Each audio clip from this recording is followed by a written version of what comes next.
എന്തുകൊണ്ട് ഒരേ പ്രശ്നങ്ങൾ വീണ്ടും വീണ്ടും ആവർത്തിക്കുന്നു? ജീവിതത്തിൽ ചില കാര്യങ്ങൾ നമ്മൾ പലതവണ കണ്ടിട്ടുണ്ടാവും. ചില ആളുകൾക്ക് എത്ര സ്നേഹിച്ചാലും ബന്ധങ്ങൾ തകരും. എത്ര കഴിവുണ്ടെങ്കിലും ചിലർക്ക് ജീവിതത്തിൽ മുന്നോട്ട് പോകാൻ കഴിയില്ല. ചിലർക്ക് പണം വരും, പക്ഷേ അത് നിലനിൽക്കില്ല. ചിലർക്ക് കാരണമറിയാത്ത ഭയങ്ങളുണ്ടാവും. അതായത്, എന്തോ സംഭവിക്കാൻ പോകുന്നു, ഞാൻ ഒറ്റപ്പെട്ടു പോകും, എന്നെ ഉപേക്ഷിക്കും, ഞാൻ പരാജയപ്പെടും. അങ്ങനെ ഉള്ളിൽ നിന്നും ഒരു ശബ്ദം നിരന്തരം സംസാരിച്ചു കൊണ്ടേയിരിക്കും. നമ്മൾ സാധാരണ കരുതുന്നത് ഇതെല്ലാം നമ്മുടെ വ്യക്തിത്വത്തിൻ്റെ ഒരു ഭാഗമാണെന്നാണ്.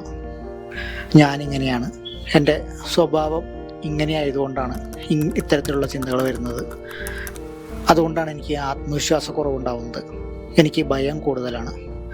പക്ഷേ ഒന്ന് മാറി ചിന്തിച്ച് നോക്കിയാലോ, ഇത് ശരിക്കും നമ്മുടെ കഥ തന്നെയാണോ? അതോ നമ്മൾ ജനിക്കുന്നതിന് മുൻപ് തുടങ്ങിയ ഒരു കഥയുടെ തുടർച്ചയാണോ?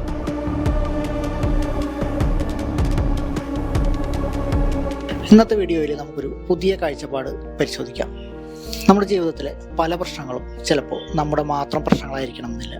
അവ കുടുംബത്തിൻ്റെ അപൂർണമായ കഥകളായിരിക്കാം, തലമുറകളിലൂടെ സഞ്ചരിച്ചു വരുന്ന ട്രോമകളായിരിക്കാം. നമ്മൾ അനുഭവിക്കുന്നതെല്ലാം നമ്മുടെ വ്യക്തിത്വമാണെന്നാണ് നമ്മൾ കരുതുന്നത്. എനിക്ക് ആത്മവിശ്വാസമില്ല, എനിക്ക് ആളുകളെ വിശ്വസിക്കാൻ കഴിയില്ല, അല്ലെങ്കിൽ ഞാൻ ബന്ധങ്ങളിൽ പരാജയപ്പെടുന്ന ഒരാളാണ്. പക്ഷെ ഒരു നിമിഷം ചിന്തിച്ചാൽ ഈ വിശ്വാസങ്ങളൊക്കെ എവിടെ നിന്നാണ് വന്നത്? നമ്മൾ ജനിക്കുമ്പോൾ ഇവ ഉണ്ടായിരുന്നു, അല്ലെങ്കിൽ ജീവിതാനുഭവങ്ങൾ വഴിയും കുടുംബാനുഭവങ്ങൾ വഴിയും രൂപപ്പെട്ടതാണോ? ഇത് മനസ്സിലാക്കുമ്പോൾ ഒരു വലിയ മാറ്റം സംഭവിക്കും. പ്രശ്നം ഞാൻ തെറ്റാണ് എന്നതിൽ നിന്ന് എന്തോ ഒരു കഥ എന്നിലൂടെ തുടരുകയാണ് എന്നതിലേക്ക് മാറും. അതാണ്